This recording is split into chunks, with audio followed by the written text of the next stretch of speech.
High প্রিয় শিক্ষার্থী বন্ধুরা, আসসালামু আলাইকুম। আশা করি আল্লাহর রহমতে সবাই ভালো আছেন। আমিও অনেক ভালো আছি। আজকে আপনাদের সামনে একটি খুবই গুরুত্বপূর্ণ টপিকস নিয়ে আলোচনা করব। আজকের আলোচনার আলোচ্য বিষয় হচ্ছে বিবিএ অনার্স ফার্স্ট ইয়ার এর প্রিন্সিপালস অফ অ্যাকাউন্টিং বই হতে চতুর্থ অধ্যায় এর তৃতীয় ক্লাস। আমার অনলাইন ক্লাসটি সবার আগে পাওয়ার জন্য আমার চ্যানেলকে সাবস্ক্রাইব করুন, লাইক করুন, বেশি বেশি শেয়ার করুন। পুরো ভিডিওটি আস্তে আস্তে দেখবেন। Let's go. Using the following information, prepare adjusting entries in the books of My Enterprise at the end of the year 2020. Omit explanation. 1. Prepaid insurance expired during the year Taka 2000. 2. Unused office supplies Taka 450. 3. Estimated depreciation of office equipment Taka 5500. 4. The unearned rent has been earned by the year at Taka 1200. 4. Acquired rent revenue Taka 900. 6. Which is not paid Taka 700. 7. Property tax Taka 500 are unpaid and unrecorded. 8. Interest on mortgage acquired but not paid Taka 1500. 9. House rent for the 1 month Taka 1000 did not paid. 10. Interest acquired on notes receivable Taka 3000. আমাদের সামনে একটি সমস্যা উপস্থাপন করানো হয়েছে। এই সমস্যায় লাল একটি বোল্ড করা লেখা আছে, যেটি হচ্ছে প্রিফার্ড অ্যাডজাস্টিং এন্ট্রিজ, অর্থাৎ সমন্বয় দাখিলা প্রস্তুত করো। প্রদত্ত প্রশ্নে বলা হয়েছে মা এন্টারপ্রাইজ এর 2020 সালের কিছু তথ্যাবলি দেওয়া হয়েছে যা দ্বারা সমন্বয় দাখিলা প্রস্তুত করো, এবং এখানে বলা হয়েছে ওমিটেড এক্সপ্লেনেশন, অর্থাৎ ব্যাখ্যা ব্যতীত। সমন্বয় দাখিলা হচ্ছে হিসাবকাল শেষে বা আর্থিক অবস্থার প্রস্তুতির চলাকালীন সময় বা শেষে বা রিপোর্ট প্রতিবেদনের পরে কিছু লেনদেন সংঘটিত হয়। যেমন উদাহরণস্বরূপ বলা যায় সকাল থেকে রাত 10টা বা সন্ধ্যা পর্যন্ত বিক্রয় করার পরে হিসাব বই বন্ধ করা হয়েছে, তারপরে কিছু বিক্রয় হয় বা দেনা পাওনা লেনদেন সংঘটিত হয়। এই দেনা পাওনা হিসাব বই শেষ হওয়ার পরবর্তী লিখতে হয়, যা আবার সমন্বয় করতে হয়, যেটি হচ্ছে সমন্বয়। আমাদের যখন সমন্বয় করতে বলা হবে তখন একটা রেও মিল দেওয়া থাকবে এবং নিচে কিছু সমন্বয় দেওয়া থাকবে। আমরা সমন্বয়ে জাবেদা করব। আজকে যেহেতু রেও মিল নেই, সরাসরি সমন্বয় দেওয়া আছে। এখানে প্রদত্ত 10টি সমন্বয় দেওয়া আছে, আমরা এক এক করে 10টি সমন্বয়ের 10টি জাবেদা দেব। প্রদত্ত সমস্যাটি থেকে এখন আমরা সমাধান করব। আস্তে আস্তে পুরো ভিডিওটি দেখবেন। Let's go. সলিউশন, সমাধান। প্রথমে লিখতে হবে প্রতিষ্ঠানের নাম মা এন্টারপ্রাইজ, তারপর অ্যাডজাস্টিং এন্ট্রিজ, তারপর লিখতে হবে আমরা সাধারণ জাবেদার মতো একটি কলাম তৈরি করব। ডেট, পার্টিকুলার্স, রেফার্স, ডেবিট টাকা, ক্রেডিট টাকা, এভাবে আমরা একটি জাবেদার কলাম তৈরি করব। ডেটের কলামে আমরা সাধারণত ডেট বা তারিখই লিখি। আজকে প্রশ্নে লেনদেনগুলো তারিখের ক্রম অনুসারে দেওয়া নেই, 1, 2, 3 রোমান সংখ্যা দ্বারা ক্রম অনুসারে দেওয়া হয়েছে। সেজন্য আমরা তারিখের কলামে রোমান সংখ্যা দ্বারা 1, 2, 3 এগুলো এভাবে উপস্থাপন করেছি, অর্থাৎ প্রদত্ত প্রশ্নে যেভাবে তথ্যাবলী দিয়েছে সেভাবে আমরা উপস্থাপন করেছি। এবার আমরা সমন্বয়গুলো দেখে দেখে জাবেদাগুলো করব। যেমন দেখি 1 নম্বর সমন্বয়ে বলা হয়েছে prepaid insurance expired during the year টাকা 2000, অর্থাৎ অগ্রিম বীমার মেয়াদ উত্তীর্ণ হয়েছে 2000 টাকা এই বছর। তো 2000 টাকা বীমা খরচ হয়েছে, সেভাবে ধরে নিতে হবে। 1 নাম্বার লিখতে হবে খরচ বৃদ্ধি পেলে ডেবিট, ইন্স্যুরেন্স এক্সপেন্স ডেবিট। হ্রাস পেয়েছে কি? সম্পদ, প্রিপেইড এক্সপেন্স, অর্থাৎ খরচের টাকা অগ্রিম থাকলে সম্পদ, সম্পদ হ্রাস পেলে ক্রেডিট, প্রিপেইড ইন্স্যুরেন্স ক্রেডিট। ডেবিটে হবে 2000 টাকা, ক্রেডিটে হবে 2000 টাকা। প্রদত্ত সমাধানে দেখা যাচ্ছে আমরা ব্যাখ্যা লিখিনি, কারণ প্রদত্ত প্রশ্নে বলে দিয়েছেন omitted explanation, ব্যাখ্যা ব্যতীত। আমাদের 1 নম্বর জাবেদা শেষ। 2 নম্বর জাবেদা unused office supplies টাকা 450, অর্থাৎ অফিস মনিহারি অব্যবহৃত রয়ে গেছে 450 টাকা, যেটি হচ্ছে আমার সম্পদ রূপে দেখাতে হবে। অব্যবহৃত মানে সম্পদ, সম্পদ বৃদ্ধি পেলে ডেবিট, সম্পদ রয়ে গেছে।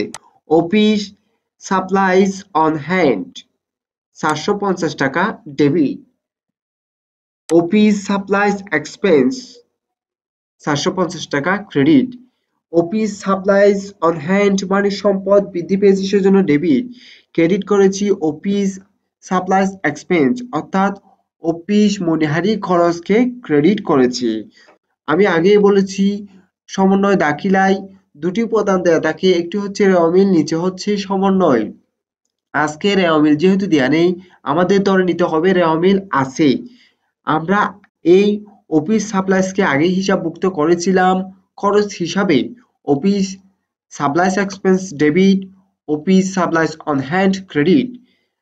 যেহেতু বছর শেষে আমাদের অব্যবহৃত মনিহারি রয়ে গেছে, সেজন্য সেটি আমার সম্পদ, তাই ডেবিট খরচকে আমরা ক্রেডিট করে দিয়েছি এবং সম্পদ বাড়িয়ে দিয়েছি ডেবিট করে, office supplies on hand debit করে। আমার দ্বিতীয় জাবেদা শেষ, এবার হচ্ছে তৃতীয় জাবেদা। Estimated depreciation of office equipment টাকা 5500, অর্থাৎ অফিস সরঞ্জাম এর অবচয় ধার্য করা হয়েছে 5500 টাকা। অবচয় হচ্ছে খরচ, সেজন্য ডেপ্রিসিয়েশন এক্সপেন্স ডেবিট 5500 টাকা। অ্যাকুমুলেটেড ডেপ্রিসিয়েশন অফিস ইকুইপমেন্ট 5500 টাকা ক্রেডিট। ডেপ্রিসিয়েশন এক্সপেন্সকে আমরা খরচ বৃদ্ধি পেয়েছে সেজন্য ডেবিট করেছি। অ্যাকুমুলেটেড ডেপ্রিসিয়েশন অফিস ইকুইপমেন্ট মানে হচ্ছে পুঞ্জীভূত অবচয় সঞ্চিতি, অর্থাৎ পুঞ্জীভূত অবচয় সঞ্চিতি হচ্ছে একটি কন্ট্রা হিসাব বা বিপরীত কন্ট্রা হিসাব। অফিস ইকুইপমেন্ট 10 বছর ব্যবহার করার পরে আমার আবার ওই অফিস ইকুইপমেন্ট ক্রয় করতে হবে, সেজন্য প্রতি বছর একটি নির্দিষ্ট হারে আমরা অবচয় নির্ণয় করব এবং ওই অবচিত মূল্যকে আমরা একটি ফান্ড তৈরি করব, সেটি হচ্ছে অ্যাকুমুলেটেড ডেপ্রিসিয়েশন নামে, সেজন্য এটাকে আমরা ক্রেডিট করব। Depreciation expense debit, accumulated depreciation office equipment credit। তৃতীয় জাবেদা শেষ। চতুর্থ, the unearned rent has been earned by the year at টাকা 1200, অর্থাৎ অনুপার্জিত ভাড়ায় 1200 টাকা আয় হয়েছে, সেজন্য কত হবে? unearned rent ডেবিট 1200 টাকা, রেন্ট রেভিনিউ ক্রেডিট 1200 টাকা। এখানে হচ্ছে আনআর্ন রেন্ট মানে হচ্ছে একটি রেওয়া মিল ছিল, ওই রেওয়া মিলে আমি ভাড়া আয় হয়নি সেজন্য অনুপার্জিত আয় নামে ক্রেডিট করেছিলাম আনআর্ন রেন্ট দিয়ে। দেখা যাচ্ছে হিসাবকাল শেষে 1200 টাকা আনআর্ন রেন্ট থেকে আয় হয়ে গেছে, সেজন্য আনআর্ন রেন্ট ক্রেডিট ছিল, তাকে আমরা ডেবিট করে কমিয়ে দিয়েছি এবং আয় বৃদ্ধি পেয়েছে তাই রেন্ট রেভিনিউকে ক্রেডিট করেছি। ব্যয় বৃদ্ধি পেলে ডেবিট, আয় বৃদ্ধি পেলে ক্রেডিট, সেজন্য আনআর্নড রেন্ট ডেবিট, অনুপার্জিত আয়কে ডেবিট করেছি, রেন্ট রেভিনিউকে ক্রেডিট করেছি। এবার আমার চতুর্থ জাবেদা শেষ। পঞ্চম জাবেদা অ্যাকোয়ার্ড রেন্ট রেভিনিউ টাকা 900, বকেয়া বাড়াই 900 টাকা। অর্থাৎ বাকিতে আমি সেবা প্রদান করেছি বা পণ্য বিক্রয় করেছি বা ভাড়া গ্রহণ করিনি, সেই জন্য আমার দেনাদার বা সৃষ্টি হয়েছে বা প্রাপ্য বিল সৃষ্টি হয়েছে বা আমার সম্পদ সৃষ্টি হয়েছে। সেই জন্য আমাকে কি করতে হবে? রেন্ট রিসিভেবল, প্রাপ্য ভাড়া ডেবিট। সম্পদ, প্রাপ্য ভাড়া হচ্ছে প্রাপ্য ভাড়া চলতি সম্পদ, তাই প্রাপ্য ভাড়া হিসাব ডেবিট। সম্পদ বৃদ্ধি পেয়েছে, আয় বৃদ্ধি পেয়েছে, সেজন্য রেন্ট রেভিনিউ ক্রেডিট 900 টাকা। আমার পঞ্চম জাবেদা শেষ। ষষ্ঠ জাবেদা ওয়েজেস নট পেইড টাকা 700, মজুরি 700 টাকা প্রদান করা হয়নি, অর্থাৎ বকেয়া। মজুরি এক ধরনের খরচ, মজুরি খরচ বৃদ্ধি পেলে debit, wages expense debit, wages payable বকেয়া। মজুরির কারণে আমার দায় সৃষ্টি হয়েছে, তাই দায় বৃদ্ধি পেলে ক্রেডিট, ওয়েজেস পেয়েবল মজুরি বকেয়া, তাই ক্রেডিট করেছি 700 টাকা এবং ওয়েজেস এক্সপেন্স দিয়ে ক্রেডিট করেছি 700 টাকা। আমার ষষ্ঠ জাবেদা শেষ। আবার হচ্ছে সপ্তম জাবেদা প্রপার্টি ট্যাক্স টাকা 500 আর আনপেইড অ্যান্ড আনরেকর্ডেড, অর্থাৎ সম্পত্তি কর 500 টাকা প্রদান করা হয়নি এবং হিসাবভুক্ত করা হয়নি।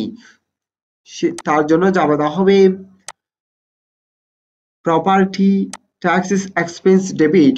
এটি হচ্ছে এক প্রকার খরচ, সেজন্য প্রপার্টি ট্যাক্সেস ডেবিট এবং খরচের টাকা বকেয়া থাকলে দায়। প্রপার্টি ট্যাক্সেস পেয়েবল ক্রেডিট, দায় বৃদ্ধি পেলে ক্রেডিট, 500 টাকা ডেবিট, 500 টাকা ক্রেডিট। আমার সপ্তম জাবেদা শেষ। এবার হচ্ছে অষ্টম জাবেদা interest on mortgage accrued but not paid টাকা 1500, অর্থাৎ 1500 টাকা ঋণের সুদ বকেয়া আছে। তার জন্য জাবেদা হবে ইন্টারেস্ট এক্সপেন্স ডেবিট, সুদ খরচ ডেবিট, ইন্টারেস্ট পেয়েবল ক্রেডিট, সুদ খরচের টাকা বকেয়া আছে তাই দায় হয়েছে। 1500 টাকা ইন্টারেস্ট এক্সপেন্স ডেবিট, 1500 টাকা ইন্টারেস্ট পেয়েবল ক্রেডিট। অষ্টম জাবেদা শেষ। নবম জাবেদা হাউস রেন্ট ফর 1 মান্থ টাকা 1000 ডিড নট পেইড, অর্থাৎ 1000 টাকা বাড়ি ভাড়া প্রদান করা হয়নি। তার জন্য জাবেদা করতে হবে rent expense debit, rent payable credit. Rent expense হচ্ছে খরচ, যেমন আমি কোনো একটি দোকান ভাড়া নিয়েছি, তার জন্য ভাড়া দিতে হয় প্রতি মাসে মাসে, সেটি আমার জন্য খরচ, খরচ বৃদ্ধি পেলে ডেবিট, রেন্ট এক্সপেন্স ডেবিট। যদি ভাড়া বকেয়া থাকে তাহলে হবে দায়, খরচের টাকা বকেয়া থাকলে দায়, তাই রেন্ট পেয়েবল 1000 টাকা ক্রেডিট, 1000 টাকা ডেবিট। আমার নবম জাবেদা শেষ। দশম জাবেদা সর্বশেষ জাবেদা interest accrued on notes receivable টাকা 3000, অর্থাৎ প্রাপ্য বিলের সুদ 3000 টাকা বকেয়া আছে। প্রাপ্য বিলের সুদ মানে হচ্ছে আমি বাকিতে সেবা প্রদান করেছি, যার কারণে আমার দেনাদার সৃষ্টি হয়েছে বা প্রাপ্য বিল সৃষ্টি হয়েছে, ওই প্রাপ্য বিলের উপর আমি সুদ পাবো। আমি সম্পদের উপর সুদ পেলে সেটি আমার জন্য আয়। যদি আয়ের টাকা বকেয়া থাকলে সম্পদ বৃদ্ধি পেলে ডেবিট, তাই আমরা কি করেছি? ইন্টারেস্ট রিসিভেবল ডেবিট করেছি, সম্পদ বৃদ্ধি পেয়েছে সেজন্য বাড়িয়ে দিয়েছি এবং সেটি হচ্ছে এক প্রকার আয়। আমার প্রাপ্য হিসাব থেকে আমি অন্য পক্ষ থেকে 3000 টাকা আয় করেছি, সেজন্য আয় বৃদ্ধি পেলে হবে ক্রেডিট। ইন্টারেস্ট রেভিনিউ, সুদ আয় ক্রেডিট, 3000 টাকা ক্রেডিট, 3000 টাকা ক্রেডিট। প্রদত্ত সমন্বয়ে 10টি জাবেদা আমাদের সফলতার সাথে শেষ হলো। আশা করি পুরো সমস্যাটি আপনারা ভালোভাবে বুঝতে পেরেছেন। আমার অনলাইন ক্লাসটি সবার আগে পাওয়ার জন্য আমার চ্যানেলটি সাবস্ক্রাইব করুন, লাইক করুন, শেয়ার করুন। আসসালামু আলাইকুম।